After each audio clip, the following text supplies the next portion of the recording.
This is 120 class, and we're going to start with this. I think we've done all these pages except for the last one, and it says jury charge phrases at the top. Am I right? Did we do number 4? Nevertheless, more or less, more than? Do you remember? I think we did. We did the sentences. Yeah. Okay. So that then takes us to the last page, which is jury charge phrases, and that's what we're going to start off with today. So I will read you the outline the first time, drill them a little bit, and then put them in sentences.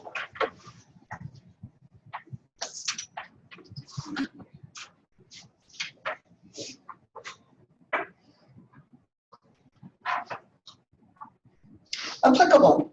P-L-I-B-L, applicable. Argument. A-R-G-T, argument. Would it help if I wrote them on the board? Oh, that's fine. You sure? Yeah. As a matter of fact, S-M-A-F-T. As a matter of law, S-M-A-F-L. Assault and battery, S-A-U-B.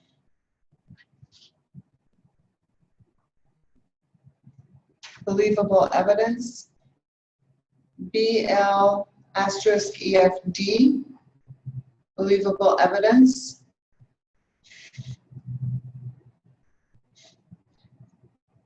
Applicable, P-L-I-B-L, applicable. Argument, A-R-G-T. As a matter of fact, S-M-A-F-T. As a matter of law, S-M-A-F-L. Assault and battery, S-A-U-B. Believable evidence, B-L-E-F-D with the asterisk, B-L**EFT. Bodily harm, B-O-R-M, bodily harm. Bodily injury, B-O-J. Bodily injury, B-O-J. Burden of proof, B-R final P.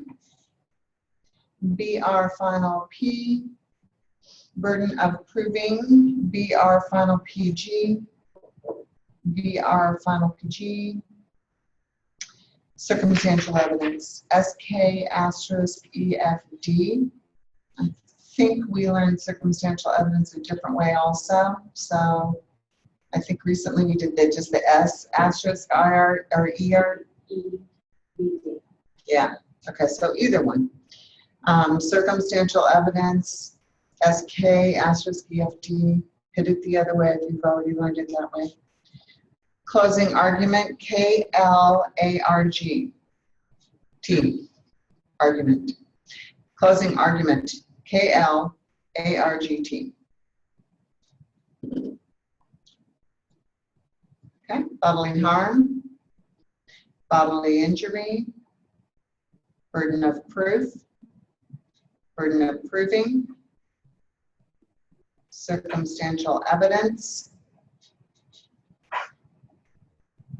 closing argument, applicable, bodily harm, argument, bodily injury, as a matter of fact, burden of proof, as a matter of law, burden of proving, assault and battery, circumstantial evidence, believable evidence, closing argument. Okay, we're going to use some in sentences now. The testimony admitted by the defense is not applicable to this cause. The applicable evidence will be introduced to the jury during the prosecution's case.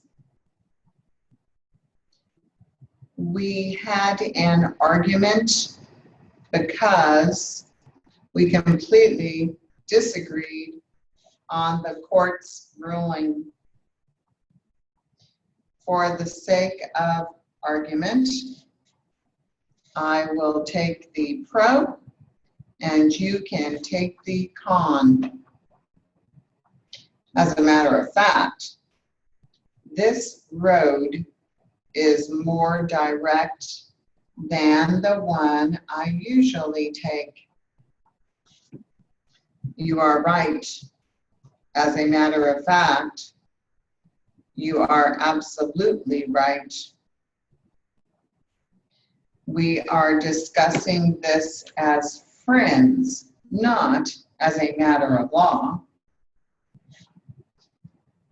This is a felony as a matter of law, and it is the result of a really bad decision on your part.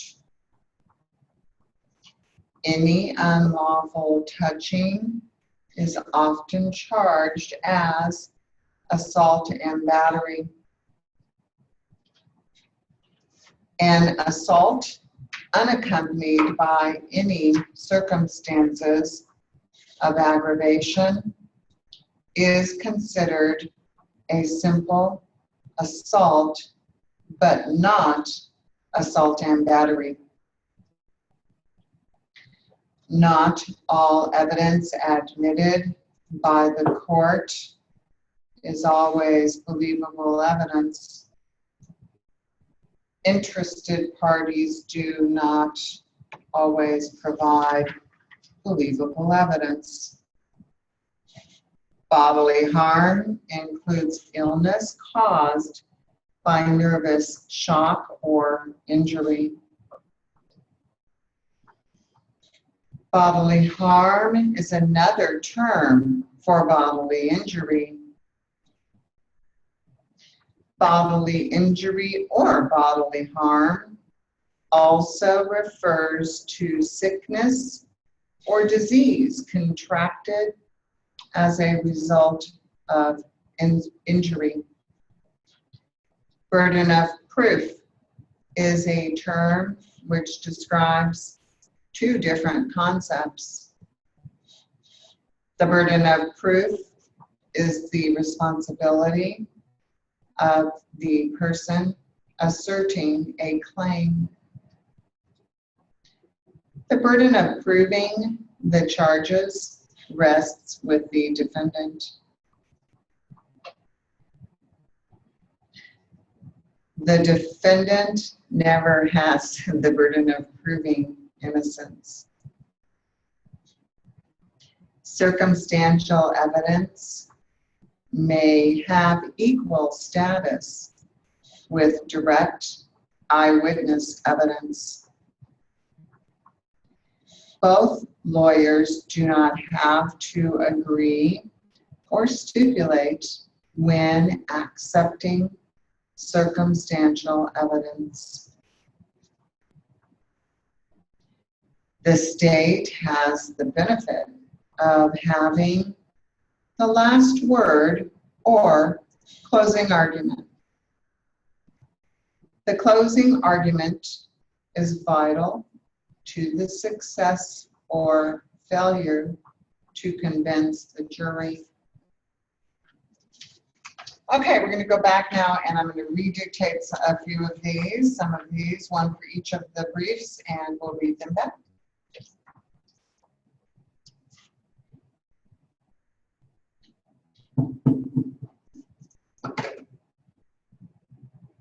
We're halfway through May.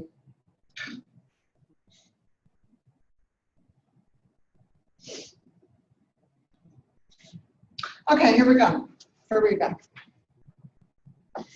The instructions which are applicable to this case will be given to you at the close of the evidence. Both drivers were able to agree without any further argument. Well, as a matter of fact, he looks better with a beard. The arson will also be dealt with as a matter of law. Some jurisdictions have degrees of offense for assault and battery. Hearsay is not admitted because it is not believable evidence. Bodily harm or bodily injury generally refers only to injury to the body. Serious bodily injury is defined for purposes of first-degree assault prosecution.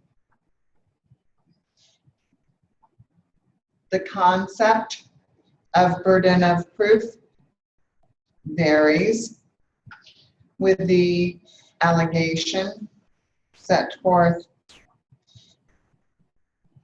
The plaintiff always has the burden of proving the charges as alleged in the information.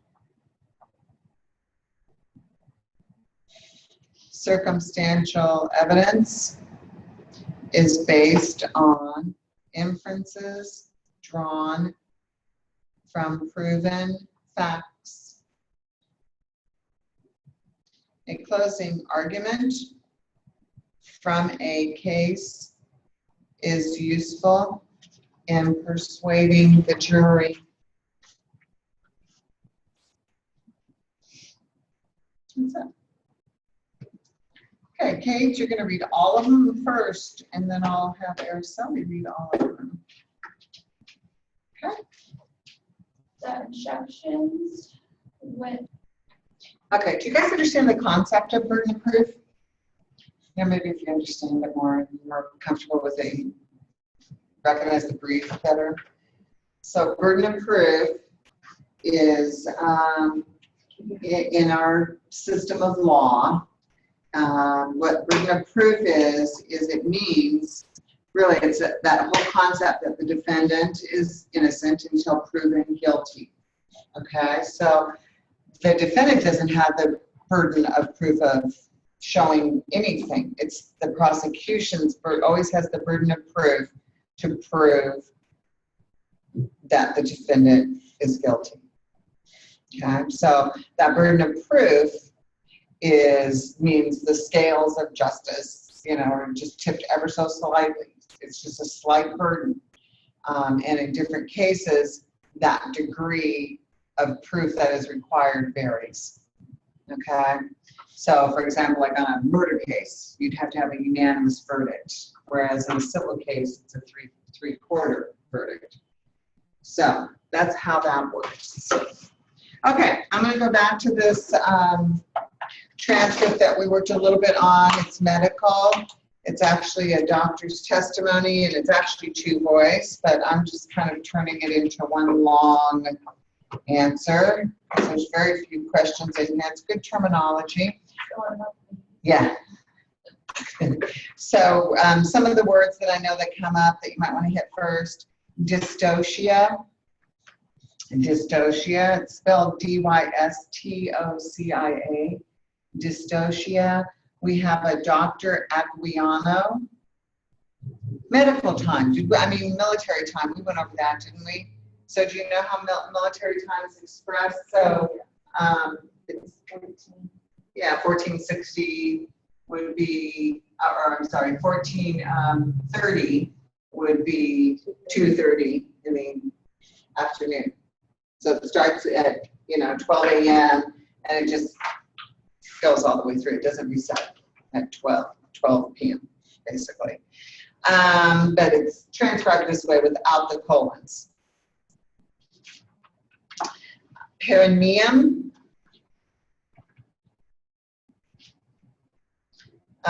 They're talking about a position that they put the patient in, and it is called, it's obviously after someone who invented it, Mack, M-A-C-K, Mack Roberts position. Dr. Gable.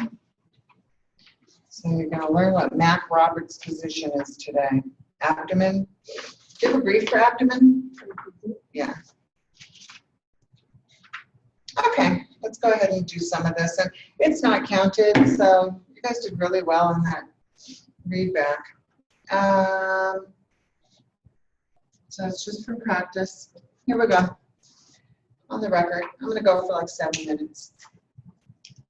I went into the room stat immediately, and this was approximately 1650. And you'll have to give me a minute or two there, because I went in, and what was immediately obvious was what we call a turtle sign. The baby's head comes out, and because the shoulders don't descend immediately, the head sort of sucks back in, sort of comes back in. And it looks like one of the Notre Dame football linemen with its shoulder pads on, just bunched up here like this. And from the quick history that Dr. Aguiano gave me, who was at the perineum at this point, trying to deliver this baby, it was immediately apparent that we had a shoulder dystocia. I put on a pair of gloves. I was still in street clothes. I arrived at 16:30. It's 20 minutes later. I haven't had time to change. I've just been watching this going on. So I put on a pair of gloves, and as I was putting on the gloves, I watched Dr. Aguiano trying to deliver this shoulder. And I just observed which direction he was rotating the baby in. And I observed that it wasn't working. So when I got in there, I instructed the OB staff, you know, the nursing staff, to get her into what was known as Mack Roberts position, which is you get their legs up as high as you can get them. Right now, that is as high as I can get mine. But you get them way up. We got one of the residents, Dr. Gable, to press on her abdomen, and we had to get him way up in the air, because in order to do this, we had to elevate the bed as high as we could get it. Everything has to be pulled posterior to get the shoulders out. It has to be pulled towards the floor. And even with the bed elevated, I had to get down on my knees to get low enough to get a good angle. I know there are doctors who don't agree with this, but after 35 years, I know that this is the way it's delivered. Some of them don't believe that you need to get that low, but I find it's best that to get down on your knees, and that way you don't pull straight out, you pull down. The birth canal goes down. So we got super pubic pressure with the doctor up on the abdomen. We got the Mac Roberts position, and I rotated the baby the other way, and the shoulder popped out, lifted it up. Dr. Aguiano got his finger in the armpit here. As it came out, we pulled out a little bit, lifted up this way, and out came the baby. And I handed it over to the pediatric staff, and I didn't have time. We cut the cord so fast and got it to the pediatrics so fast that I really didn't notice whether or not there was good arterial pulse in the cord. We got a cord blood. We took a section of cord and got a cord blood. I believe the pH was 7.3. The pediatricians had a bit of trouble getting the motor started, as it were. They required some intubation and some suction. I don't know exactly what they did. I stayed out of their way, but I know they worked on the baby for a while. I don't know exactly how much time. You'll have to check the record for that. I just don't know. The baby did start to have a good heartbeat and did start to breathe. I don't remember right offhand right now whether or not there was, what kind of a cry there was or anything like that. Once it was in the pediatrician's hands, I just let them do their thing. The remainder of the delivery was then assumed by the house staff. They did the repair on the episiotomy and this sort of thing. I don't remember how much episiotomy there was. I hope there was at least a 3 or 4 degree. We needed a lot of space. By the time I got there, the whole area was covered up. I couldn't see how much was there. I went on back to my office because I had kind of ruined my street clothes. There was blood and amniotic fluid and the whole works. When I went into my office, I noticed Dr. Lindenberg was sitting in his office.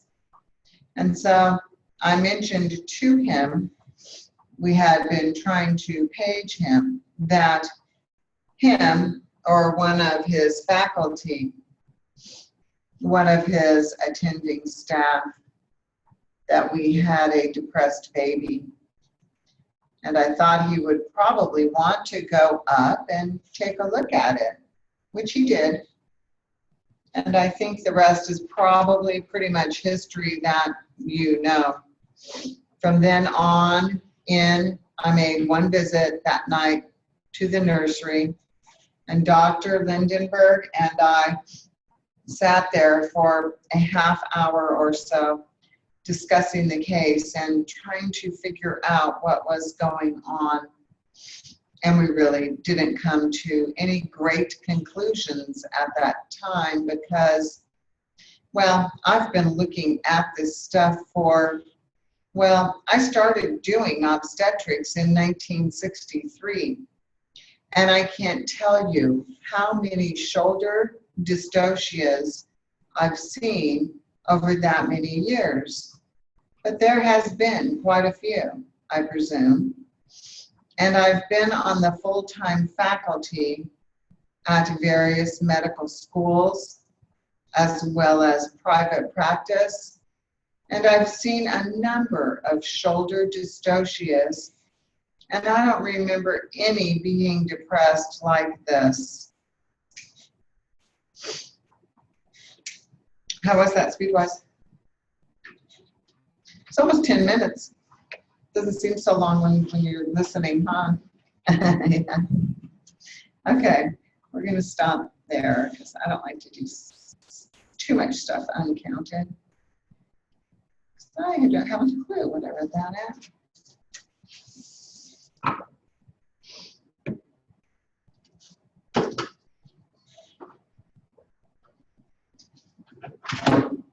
But we'll do more another day.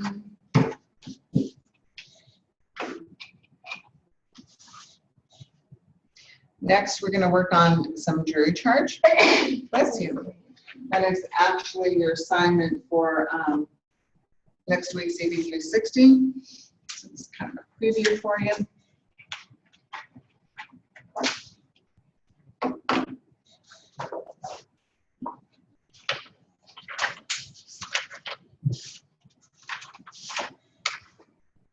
Oh boy. Okay.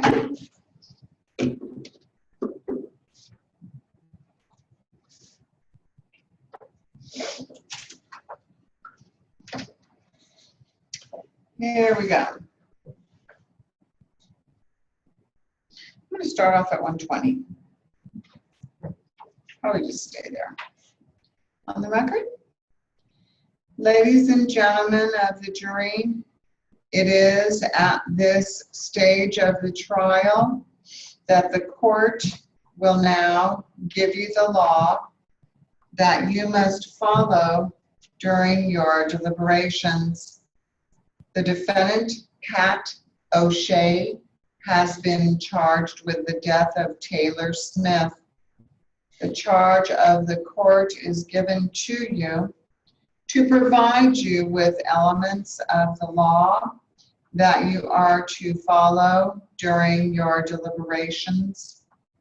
A copy of the court's charge will accompany you in the jury room when you commence your deliberations. Exhibits that were offered and received in evidence by the court will also accompany you in the jury room and should be considered by you, ladies and gentlemen of the jury, during your deliberations. Exhibits that were not received in evidence should not be considered by you. Opening and closing statements of the attorney should not be considered as evidence in the case.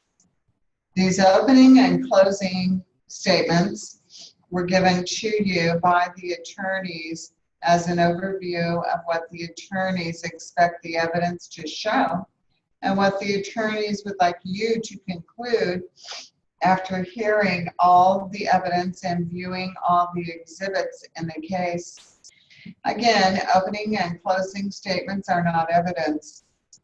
The evidence you are to consider is the testimony received from the witness stand and the exhibits that were received in evidence by the court. Ladies and gentlemen of the jury, you must find that the defendant was aware of and consciously disregarded the risk of causing death.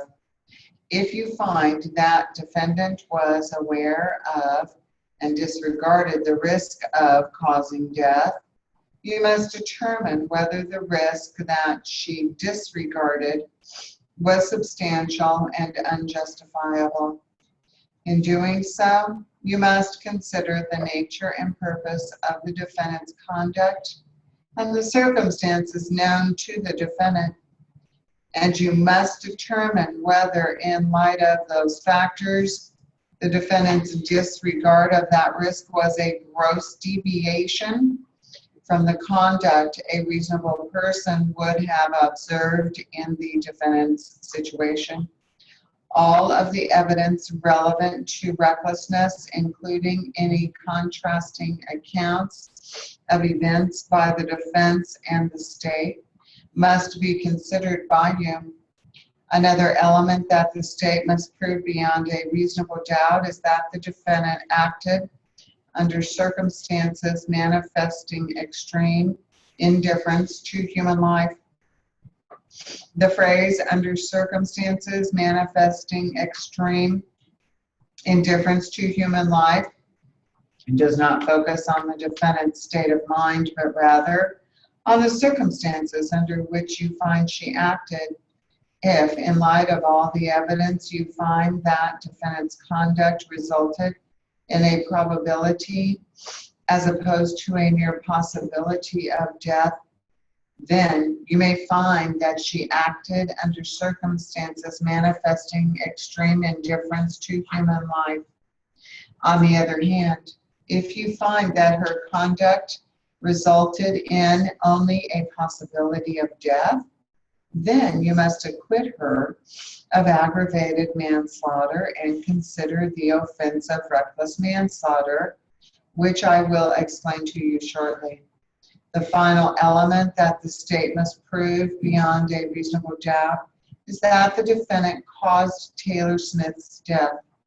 If there is a causal relationship between the defendant's conduct and the result of the conduct is not an issue, you must find that Taylor Smith would not have died but for the defendant's conduct. If causal relationship between the defendant's conduct and result is an issue, you must consider the definition of causation.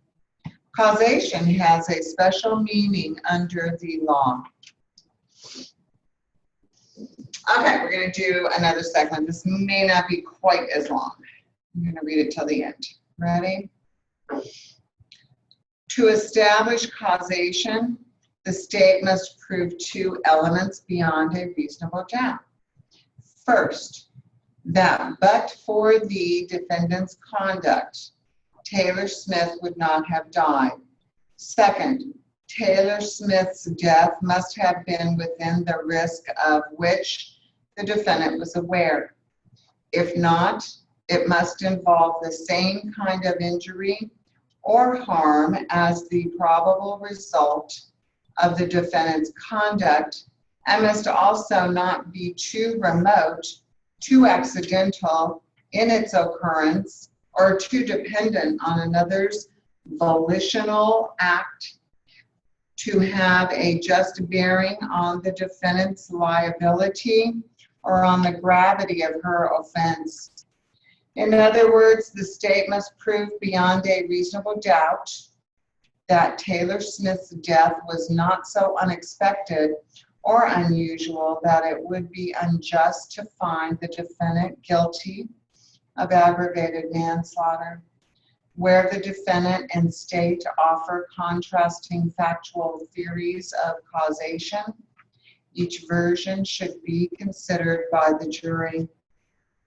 If after consideration of all the evidence, you are convinced beyond a reasonable doubt that the defendant recklessly caused Taylor Smith's death under circumstances manifesting extreme indifference to human life, then your verdict should be guilty of aggravated manslaughter. If, however, after consideration of all the evidence, you are not convinced beyond a reasonable doubt that the defendant recklessly caused Taylor Smith's death under circumstances manifesting extreme indifference to human life, you must find the defendant not guilty of aggravated manslaughter and go on to consider whether the defendant should be convicted of reckless manslaughter. A person is guilty of reckless manslaughter if he or she recklessly causes the death of another person. In order for you to find the defendant guilty of reckless manslaughter, the state is required to prove each of the following elements beyond a reasonable doubt. 1, that the defendant caused Taylor Smith's death, and 2, that the defendant did so recklessly. One element that the state must prove beyond a reasonable doubt is that the defendant acted recklessly. A person who causes another's death does so recklessly when he or she is aware of and consciously disregards a substantial and unjustifiable risk that death will result from his or her conduct. The risk must be of such a nature and degree that, considering the nature and purpose of defendant's conduct, the circumstances known to defendant, his or her disregard of that risk is a gross deviation from the standard of conduct that a reasonable person would follow in the same situation. In other words, you must find that defendant was aware of and consciously disregarded the risk of causing death. Excuse me. I am going to look at volitional. It's hard for me to define it for you. So volition is the power to make your own choices or decisions.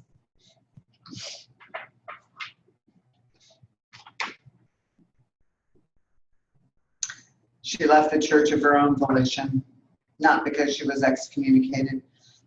In other words, of her own doing. Okay.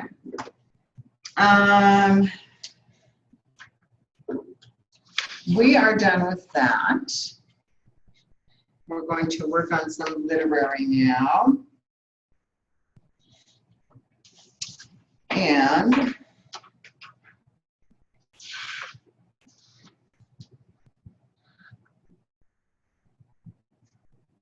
I think I've already done this one. I'm not going to do that one. I'm going to do one from another book.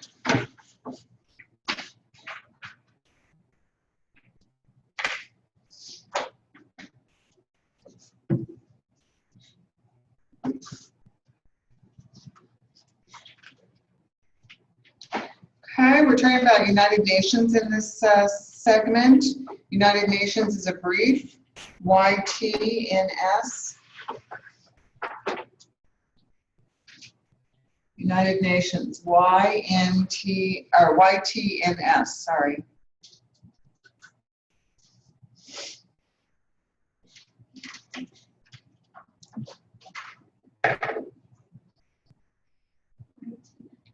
Yep, Y. Oh, can't do that all together, can you? That's really funny.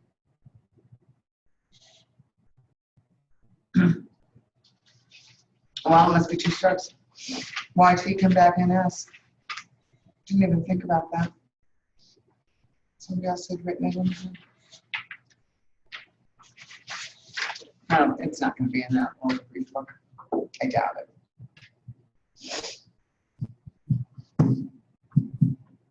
It is in 2 strokes.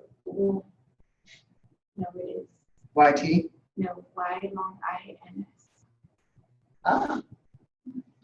Y log I N S.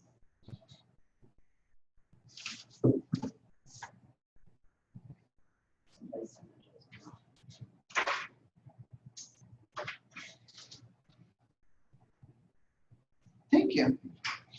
Y log I N S for United Nations. Okay, it's going to come up several times, so now you'll learn that one, that's for sure. Here we go. Mr. Speaker, I would like to point out to my colleagues several reasons why the United States of America should no longer support the United Nations. The records will show that the United States of America has picked up the tab for the United Nations for a period far longer than anyone wishes to acknowledge. Our government has supported the UN and its functions and operations for over 40 years. We have overextended ourselves and our hospitality. This organization, which is an international peacekeeping body, has really never done anything for the citizens of the United States of America. American taxpayers are footing the bill. We are paying approximately 30% of the salaries of the employees of the United Nations. None of these salaries are regulated by the U.S. government. Members of the United Nations are some of the highest paid bureaucrats in the world today. As the size of the United Nations continues to grow, so does its budgetary needs. Since its inception, the UN has continued to increase the size of its workforce. The number of agencies and bureaus connected with the United Nations operations has also continued to increase. The United Nations is a far-reaching organization touching mankind around the globe. Originally, the pay scale for all UN employees was designed to match that of the best paid U.S. government civil service employee. The current pay scale is over 20% above that of the best paid American civil service employee in a similar or like position. Some of the flagrant abuses of the United Nations would shock even the most hardened government bureaucrat. The Secretary General of the United Nations lives rent-free. He is provided with a 24-hour limousine and a large staff of office workers who are at his disposal any time of the day or night. He has a staff of household help and also receives an ample travel allowance for himself and his family. Over 30 employees of the United Nations make over $120,000 a year. What is most surprising is that all of the professional employees of the UN receive some additional compensation for foreign service duty along with their regular salary. In recent years, the United States State Department has made half-hearted attempts to persuade the UN to hold down its salary scale. This has not worked. Salaries continue to escalate at a faster pace than the rate of inflation. The United Nations has continued to expand in areas that are very costly. They have continued their efforts of relief to children in poverty-stricken areas around the world. This is a very expensive venture, and its services are not closely monitored. The UN continues to serve non-member countries by supplying food and medical aid. This is mainly a peacekeeping tactic and has been ineffective in some areas of the world. The United Nations has appointed advisors to represent developing nations. This has proved to be very costly to both the United Nations and the United States of America. Mr. Speaker, it is my belief that with all of these projects that the United Nations is pursuing, that they should write their own ticket. The United Nations should no longer be supported by the United States of America. We need to free our citizenry from another tax burden. The United Nations needs to pay its own way.